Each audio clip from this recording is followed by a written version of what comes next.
104%的关税，让我们义乌做外贸的老板还怎么活 How are we, the foreign trade bosses in Yiwu, supposed to survive? The US-China trade war has escalated, with a cross-border e-commerce seller from Yiwu, China, lamenting the impact in a viral video.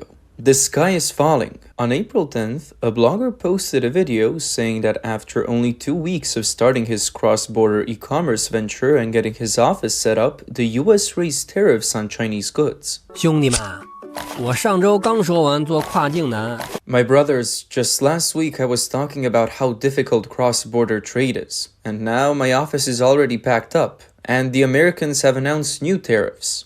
Isn't this just making things even harder for us? Some big players are already crying out that it's the industry's end. On April 10th, the US announced new tariff hikes on Chinese imports. First, the tariff rate on Chinese goods was confirmed to rise to 145%. Second, tariffs on small packages were raised from 90% to 120%. According to an executive order released by the White House on the evening of April 9th, starting May 2nd, the US will impose tariffs equivalent to 120% of the value of goods on small mail packages, valued at no more than $800. This is higher than the previously proposed 90% tariff. The US also confirmed that from May 2nd to June 1st, packages entering the US will incur a $100 fee, up from the previously planned $75.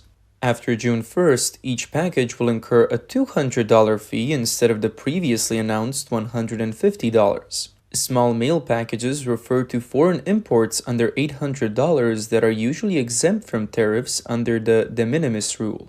Chinese e-commerce giants like Shein and Temu, owned by PDD Holdings, previously benefited from this rule, sending large volumes of products directly from Asian factories to US consumers, saving on shipping costs and reducing inventory.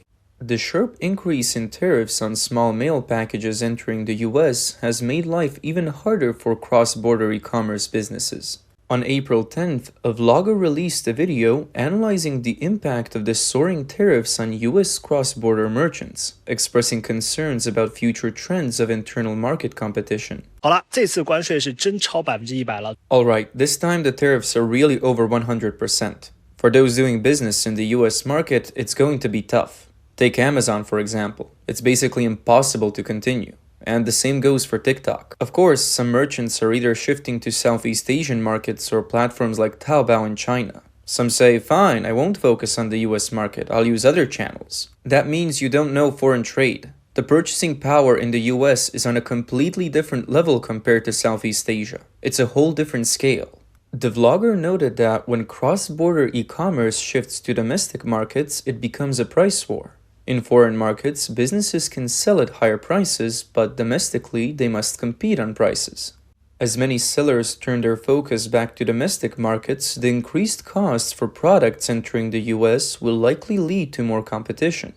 The blogger also warned that while the effects may not be immediate, a large-scale move in domestic markets could lead to significant disruption. Critics of the small mail package exemption in the US argue that it has severely harmed American businesses, such as fashion retailer Forever 21, which has started liquidating its US stores partly due to the competition from Shein and Temu. The new tariff adjustments specifically target the international postal system, directly affecting cross-border platforms like Shein and Temu, which rely on the small direct mail tax exemption model. The US Customs data shows that in 2023, China accounted for 2.3 billion packages entering the US through this channel, representing 62% of all cross-border e-commerce packages in the country. The policy changes effectively cut off the tax-exempt route that these platforms relied on, potentially forcing the entire industry to undergo a fundamental business model overhaul. This video analyzes the specific impact of the new tariffs on Temu sellers. 关税战呢，对特姆卖家有什么影响？ What does the tariff war mean for Temu sellers? I've watched several videos on this, but none of them really hit the point. Let me add a few things. First, shipping costs are soaring. Freight forwarding companies have already raised rates by 6 yuan per kilogram in just 1 week. You might not have a sense of what 6 yuan means, but last year, shipping costs were around 7 yuan per kilogram, and now it's more than 10, marking a nearly 90% increase. Second, customs inspection rates are going to skyrocket. This will lead to stockouts and link disruptions for Temu sellers, with customs checks potentially taking anywhere from a week to a month, or even up to a year. The blogger mentioned that if the freight forwarder lacks strength and trust in the US market and frequently faces customs inspections, shipments may get stuck at customs. Merchants will undoubtedly complain, and if freight forwarders cannot handle the pressure, they may leave the market. He advised merchants to be extra careful when choosing freight forwarders and said that Temu sellers should adjust their stocking strategies for the US market. A TikToker posted a video saying that he primarily handles logistics for Europe, the US, and Canada. Due to the US tariff increase to 145%, the prices changed 3 times in 3 days, and he feels that his clients are starting to struggle. Under the storm of US tariffs on China, those in foreign trade are completely powerless to make any changes. 我们有些同行从昨天开始已经停止发货到美国了。 Some of our peers stopped shipping to the US yesterday, and discussions about the tariffs are everywhere. This is really affecting a lot of people. Today, a few of my peers had their shipments returned after being loaded onto trucks, and freight forwarders have been adjusting their rates every day. I also got a reply from one of my Canadian clients today. Since I refused to share the tariff cost, they said they couldn't accept the new tariff and canceled the order. They didn't say much more. I responded with 2 suggestions. Either ship the goods to Canada, have them repackaged there, and then send them to the US, with the client covering packaging costs, or wait a week to see how the situation changes. Many regretted entering the cross-border e-commerce business. I feel like I'm about to lose my job too. The US tariffs have been getting more and more outrageous lately. For people like us in foreign trade, it's really unfriendly. It's directly causing shipping costs to rise and operating expenses to increase, so our profits are getting really low. Many businesses are probably facing the risk of shutting down, and I've been really worried these days. I feel like I'm not far from losing my job. And if I do lose it, I'll have to start all over in a new field. But if I start over, I don't even know what I could do. I don't have a degree, no background, no special skills. I've been doing cross-border e-commerce for several years, but I haven't learned anything useful, and I haven't made any money. Honestly, I regret choosing this industry in the first place, and now that I regret it, there's no going back. A market research firm, eMarketer, believes that Temu poses a strong challenge to retail giants like Amazon. However, without the tax exemption advantage, its price competitiveness may weaken. In response to the policy changes, Shein and Temu have started adjusting their strategies. Shein recently set up a new logistics center in Seattle, while Temu is expanding its US warehouse network. However, industry experts like Ramben Sion predict that the new tariffs may force these companies to reassess their US business prospects. FedEx has announced plans to assist clients in adapting to the new regulations, emphasizing the importance of accurate customs documentation. Bloomberg previously reported that fast fashion giant Shein, facing pressure from US tariffs, plans to shift some of its production out of China, though this move was blocked by authorities. A financial officer at a cross-border e-commerce company expressed concerns about the struggles faced by foreign trade professionals. The US-China trade war is heating up, and as a financial person at the cross-border e-commerce company, I feel like the sky is falling. I've only been at this company for a year, and now I'm already looking for another job. With the new tariffs that the US imposed on China, it's impossible to continue doing business with them. Over 70% of our sales come from the US, while other countries only account for 30%. Now, with these tariffs, costs are skyrocketing, and doing foreign trade is getting harder and harder. It's not easy to find other work either. As an older, unmarried woman with no children, it's even harder to find a job. On April 10th, a vlogger posted a video discussing the severe challenges faced by cross-border e-commerce, with many businesses on the brink of bankruptcy. He also criticized e-commerce platforms for treating Chinese sellers like cannon fodder. 美国佬这波114%的关税大泵砸下来。 The US tariff hammer has dropped, and it has basically sealed a coffin for our cross-border e-commerce business. A friend from Shenzhen told me last year the shipping cost for a Bluetooth headset was 8 yuan. But now just the tariff is 50 yuan. The bosses at Yiwu's small commodity market are in an even worse situation. They make just 2 cents selling a Christmas tree ornament, but the tariff is 5 yuan. Are we doing business or just acting as a cash cow for the US Treasury? Do you know what's stacking up in Amazon's warehouses right now? It's the hard-earned money of Chinese sellers. A clothing factory boss in Guangzhou has 20,000 t-shirts stuck in a US warehouse, unable to sell due to the tariff increase. The storage fees are burning through his savings while the shipping cost to bring them back is higher than the clothes themselves. Now this pile of rags is polluting the environment while the money keeps being drained every day, slowly killing him. The worst part is that those cross-border e-commerce platforms, I won't even mention Temu, TikTok or Shein, they pretend to be nice on the surface, but are secretly exploiting Chinese merchants. A shoe factory in Wenzhou was fined 300,000 yuan by a platform just because one letter on the packaging box was crooked. These platforms are like local emperors, taking Chinese merchants' money and turning around to pay protection fees to the White House. This e-commerce worker said that the situation for fully managed cross-border sellers is getting even worse. He mentioned that just after the cancellation of Type 86 entry, now the US is imposing additional tariffs on packages from Shein and Temu. He pointed out that profits for fully managed sellers were already low, and these new tariffs have wiped them out. Looking ahead, sellers who are focusing on the US markets may either shift to semi-managed models, focusing on platforms like Temu and TikTok's own operations, or they may need to find new markets.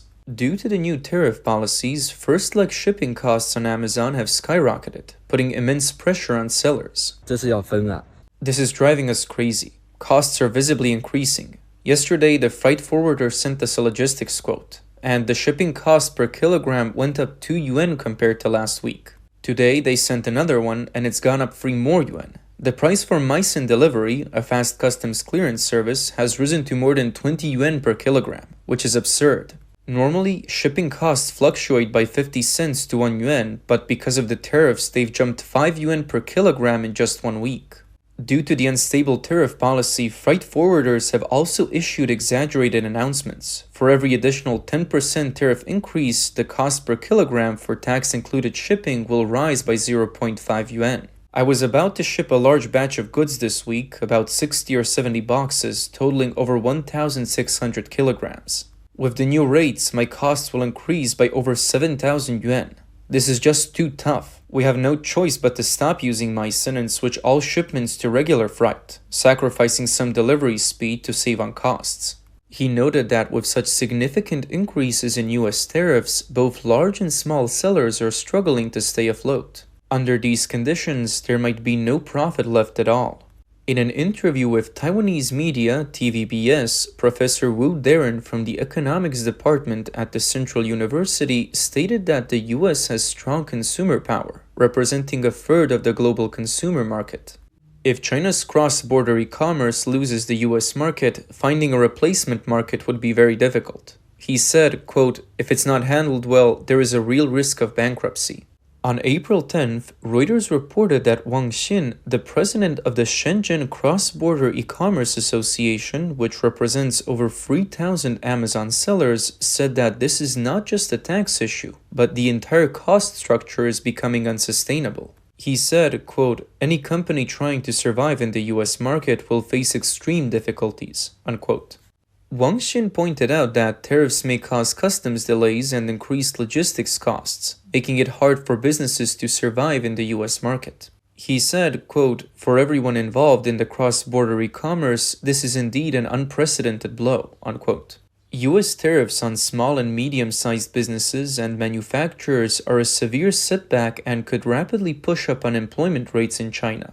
Some sellers have expressed a desire to raise their prices in the US, while others are looking for new markets. Reuters interviewed 5 Amazon sellers in Shenzhen, 3 of whom are considering raising prices on exports to the US, while the other 2 plan to completely exit the US market. Data from e-commerce provider SmartScout shows that about half of Amazon sellers are from China, with over 100,000 located in Shenzhen alone, generating annual revenues of $35.3 billion. China is also the production base for major e-commerce platforms like Shein and Temu. According to data from the Chinese State Council, the total import and export volume for cross-border e-commerce last year was $358 billion. The report noted that no other country's consumer power compares to that of the US, and there is a limit to the amount of goods other countries can absorb. This has intensified price wars and squeezed profit margins for Chinese exporters. After the escalation of the US-China tariff war, trade between the two nations has effectively frozen. A manufacturer in Jinhua, Zhejiang, producing Christmas decorations, stated that no US clients have placed orders this year. A seasoned shipping logistics professional told Hong Kong media that after discussing with industry experts on April 10th, it was found that container bookings for shipments to the US from China's ports had dropped by more than half. Caixin News also reported that on April 10th, there were almost no cargo ships heading to the US from Shanghai port. On April 9th, after China retaliated with a 50% tariff on US goods, President Trump announced that the US would raise tariffs on China to 145% and suspend tariffs to 10% for 90 days for countries that didn't retaliate, effective immediately. China's Ministry of Commerce responded firmly, stating, quote, "Talks are welcome, but we are prepared for a fight," unquote. State media promoted the slogan, "The sky won't fall," but social media users pointed out that it's ordinary people who will bear the brunt of the falling skies. Independent commentator Cai Shenkun posted on X stating that the precision of the US tariff war was not a spur-of-the-moment decision and would severely hurt China's export businesses, including cross-border e-commerce. He said that Trump's global tariffs, seemingly targeted at all countries, are actually focused on China. Other Southeast Asian and South American countries are economic satellites of China, and only by hitting them together can the US effectively target China. Otherwise, the tariff war would lose its purpose. While most countries understand the need for negotiations regarding reciprocal tariffs, Chinese authorities continue to claim complete innocence, blaming the US for unilateralism, protectionism, and economic bullying. Taiwanese businessman Li Mengzhu stated that the 145% tariff on China is catastrophic for some export manufacturers. He believes that the Chinese authorities' approach of confronting the US without regard for the people's welfare makes China the world's only exception and a prime target for US sanctions. This could generate even greater discontent among the Chinese people. Professor of economics Tenpao Li at Niagara University said that the US strategy of comprehensive containment will have a significant impact on China's trade and economy. The effect could be so severe that it may lead to the overthrow of China's government. If social unrest occurs in China and internal questioning of the leadership increases, he said, quote, "There is a real danger of regime change."